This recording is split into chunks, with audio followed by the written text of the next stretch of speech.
I got the divorce papers by email while I was still in Syria. 11 years of marriage ended in an email. I'm Marcus, 38, Staff Sergeant with the 10th Mountain Division. I was near Al-Hasaka for 3 months when Elise decided she was done waiting. The subject line read, "Time to move forward." She'd already filed the paperwork, emptied our joint account, and moved her boyfriend Craig into our house in Watertown. I read the email twice, closed my laptop, showered, dressed for my shift, and said nothing. When I got back to my bunk that night, I replied with one word, understood. No argument, no begging, no threats. Rodriguez, my bunkmate, glanced up. "You good?" "Yeah, just home stuff." "All right, bro," and that was it. Military guys know when to leave things alone. Truth is, I wasn't surprised.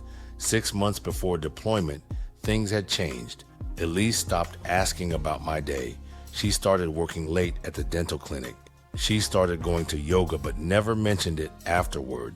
New clothes, new friends I never met, new passwords on her phone. I didn't confront her or start checking her messages. That's not me, but I wasn't blind.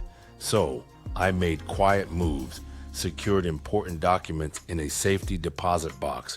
The VA loan was in my name only. I moved my grandfather's watch and my mom's silver to the same box. I opened a separate account and diverted part of my pay there. Not enough she'd notice, but enough I wouldn't start from zero. The night before deployment, she hugged me at the airport. "Stay safe, okay?" Her eyes were dry, like she was saying goodbye to a coworker. I should have known then. What she didn't know was that I'd prepared. What she didn't understand was that I never start fights, but I finished them. I met Elise at a friend's party in 2012.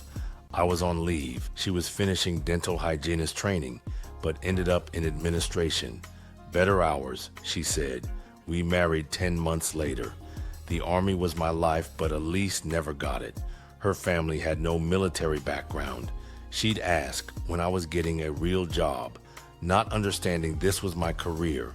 We bought our house in 2016 with my VA loan, my name on the mortgage, but I added her to the deed. That's what I thought marriage meant, sharing.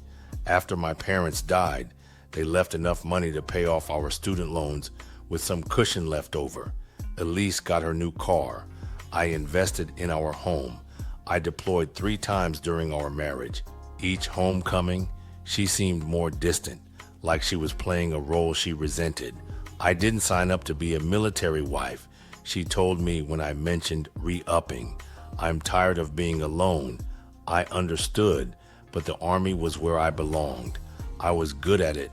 People counted on me. In 2021, things worsened. She'd get irritated when I called during her girls' nights, started talking about her friend Kayla, who was divorced and was living her best life, started saying we had nothing in common. I suggested counseling. She said we were fine, just going through a phase. Then came the late nights at work, more weekends with friends, and she hardly invited me, increased activity on her phone, let alone me not being able to get into her phone. But I didn't sweat that. I should have confronted her, but I don't operate that way. My dad taught me, think before speaking, be sure before acting. So I watched and prepared because something was coming. In my line of work, you learn to trust your gut. 2 weeks after the divorce email, my phone buzzed in the mess hall, a bank alert, another withdrawal, $21,700. I checked the app, joint account down to $42.15, savings gone, $15,000 we'd built over years, transferred to another account. Peters glanced over. Bad news? Nope, just dealing with some small fires. That night, I called our bank. Elise had been moving money for weeks. Small amounts first, then larger ones. The big transfers started the day I deployed. I stood in the hallway, watching other guys laughing, calling their families. Normal life continuing while mine burned down. Rodriguez found me there. Peter said you looked like you'd seen a ghost. What's up? I don't share personal stuff, but Rodriguez had pulled me out of a firefight once. I trusted him. My wife emptied our accounts and moved her boyfriend into our house. Sent divorce papers last week. Rodriguez didn't offer sympathy. He just asked, "What's your plan?" "Not sure yet. Let me know if you need anything." That night, I logged into our home security system, something Elise forgot I could access. The camera showed a stranger's truck in our driveway, some guy walking our dog, using my mug, wearing my Bills sweatshirt. There was Elise, laughing in the kitchen. I'd renovated myself. Something shifted inside me, not anger, something colder, clearer. I made a list. Call Corey, Army buddy turned lawyer. Check VA loan terms. Request emergency leave. Review refinance documents Elise mentioned last year. Secure military pension accounts. I wasn't sad or angry. I was focused, like planning a mission. This wasn't about emotion anymore. It was strategy. At 0500, I emailed Corey, "Need legal help. Discreet and urgent." His reply, "Call me. Secure line only." After that call, I knew exactly what to do. I didn't need to yell or threaten or confront her. I just needed to wait and let her own actions become the trap. 6 weeks later, I was back stateside. No warning to Elise. Just checked into a Watertown motel and called Corey. We met at a diner outside town. "You look like hell," he said. "I feel it too." Corey handed me a folder. Everything we discussed, plus this. He pulled out a separate paper. Found something interesting. It was a refinance application with my signature, except it wasn't mine. The middle initial was wrong. The stroke pattern was off. "Elise did this?" "I believe so," Corey said. 2 months ago. Tried to pull out $90,000 in equity. Your signature was required since the VA loan is in your name. Forge my signature. Take a loan against our house. Clear our accounts, then divorce me. Oh, it gets better. She listed her boyfriend as a co-applicant. He has a fraud charge from 2020 and a DUI last year. My options? Several, Corey said. But first, what do you want? What's legally mine? And for her to understand consequences. Corey smiled. Then here's the plan. I drove past our house the next day. I wanted to confront her, but that wasn't the plan. Instead, I went to the bank, met the loan officer who processed the refinance, showed my military ID, my real signature, and the forgery. He was totally surprised by this. I'll need to report this immediately. I've already filed a police report. That night, Elise texted, "Who have you been talking to at the bank?" I didn't answer. I filed fraud paperwork at the county clerk's office the next day, blocking any property changes without my presence. 2 days later, she called. I let it go to voicemail. "Marcus, we need to talk like adults about this." Like adults. Same words from her email. Corey called that afternoon. They froze the refinance. More news. Her boyfriend got pulled over in your truck. Suspended license, impounded. Good.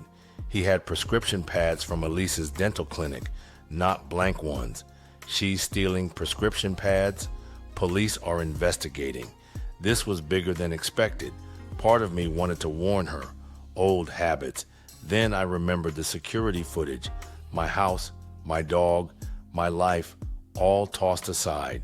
No turning back now. Didn't want to anyway. I met with the bank investigator the next morning. The bank officer had tired eyes and a coffee-stained tie. "Happens more than you'd think," he said. "Spouse deploys, other spouse sees opportunity. What now? We've frozen the fraudulent funds, but some money's already gone." "How much?" "About $12,000. "Where to?" He hesitated. "I shouldn't share that. My house, my forged signature, my stolen money." He turned his screen toward me. Multiple transfers to someone named Tyler Blackman. "Who's Blackman?" I asked. "Ask your lawyer to subpoena these records." I called Corey immediately. An hour later. Tyler Blackman is a real estate agent. Quick sales, cash deals. She was planning to sell our house, I said, reality hitting hard.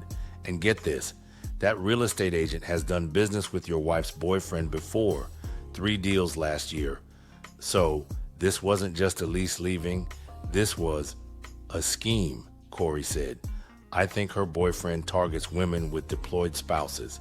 House gets sold below value to the real estate agent's clients. The boyfriend gets a cut, moves on. And Elise, maybe victim, maybe accomplice. This wasn't just betrayal, this was calculated.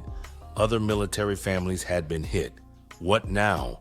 I've contacted FBI Financial Crimes. Cross-state fraud involving military personnel and VA loans got their attention. That night, I sat with a beer, wondering if Elise had been playing me all along or got swept into in her boyfriend's scheme. Did it even matter? My phone buzzed. Elise, please call me. The bank's talking fraud. Craig got arrested with your truck. What's happening? I typed. Who is Tyler B? 3 dots appeared, disappeared, and reappeared. Finally, I don't know what you're talking about. $12,000, multiple transfers, house listing. 10 minutes passed. Then, it's not what it looks like. I turned my phone off. Next morning, Corey called. FBI wants to meet. They've been tracking your wife's boyfriend and the real estate agent for months. Your case might break it open. For the first time since that email, I felt satisfaction. Not because my marriage was over, but because truth was surfacing. I met FBI agents Lewis and Hernandez. They took my statement and our evidence. Your case establishes the pattern, Lewis said, makes it conspiracy, not isolated incidents. What about Elise? The agents exchanged looks. Still determining her involvement, Hernandez said, did she mention financial problems? Pressure to sell? She kept saying we were house poor, needed to downsize. It started about 6 months ago when she must have met her boyfriend, Craig. The refinance? Never discussed it. Forged my signature while I was deployed. Lewis handed me her card. Don't confront either of them. We need to build this case carefully. Understood. That evening I parked near our house. Craig's truck was back, out of impound. Elise's car was gone. My phone. Need to talk in person. Meet at Thompson Park tomorrow. I showed Corey at breakfast. Don't go, he said. I won't, but let's see what she does while thinking I'll meet her. We parked across from our house at 9:30. Elise left at 9:45, driving towards the park. Now what? We wait. 20 minutes later, a car with a real estate logo pulled up. Tyler Blackman. Craig greeted him and they went inside. Follow them? Corey asked. No need. I opened my security app on my phone. The cameras I'd installed last year were still working perfectly. On screen, Blackman and Craig toured our living room. Blackman taking photos, Craig pointing out features. List by end of week, Blackman said. Buyer ready with cash. How much? Craig asked. $330,000. We list at $380,000. They offer $330,000. Everyone wins. What about the husband? Elise says he's causing trouble. Blackman laughed. Military guys are all talk. He'll take a settlement to make this go away. You recording this? I asked Corey. He already was. Every word. I forwarded the security feed to Agent Lewis. Happening now. 30 minutes later, FBI vehicles surrounded our house. I watched agents lead Blackman and Craig out in handcuffs. Agent Lewis called. Got them discussing the fraud scheme.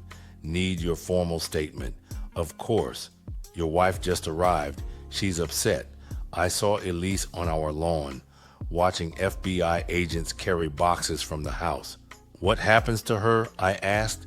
Depends on what she knew and what you want. 11 years of marriage. Good years once. I just want what's right. The federal case moved quickly. Craig and Blackman took plea deals, implicating each other and several conspirators in a two-state operation targeting military families. Elise maintained innocence, said Craig convinced her I was hiding money, planning to leave her with nothing, said the refinance was his idea. She just went along. Maybe true, maybe not. She accepted a settlement, full restitution, forfeiting claims to the house and my pension, signing a confession about the forgery. I didn't press charges. Divorce finalized 10 months after that Syria email. Clean break. When the paperwork concluded, Agent Lewis called. Craig got 6 years for fraud and identity theft. Black man 8. Thought you'd want to know. Thanks. One more thing. They'd done this to 9 other military families. Your case built the pattern. Those families might recover their money because of you. I sat on my apartment porch watching the sunset, thinking about those families. Other soldiers who deployed thought their homes were safe, returning to emptiness. I never planned to take down a fraud ring, just wanted what was mine. But sometimes things work unexpectedly. My phone, I never meant for things to end this way. Elise, I didn't answer. Nothing left to say. A year later, I sold the house. Too many bad memories in those walls. Bought a place outside Fort Drum. 2 bedrooms, 5 acres, a nice little lake in the back of the property. No neighbors for miles. Took a training position with the 10th Mountain. Got a Belgian Malinois named Scout. I started woodworking on weekends. Sometimes I wondered about Elise. Corey heard she moved to Virginia. Another dental office. Starting over. I didn't hate her anymore. She made her choices. I made mine. One evening, a letter arrived from a woman at Fort Benning. Her husband was deployed when Craig and Blackman targeted her. You don't know me, she wrote, but you saved our home. Thank you for fighting back when walking away would have been easier. I pinned it to my refrigerator. Some days, when silence grows too loud or memories too sharp, I look at that letter and remember something good came from all this. Craig's still in prison. Black man too. System worked for once.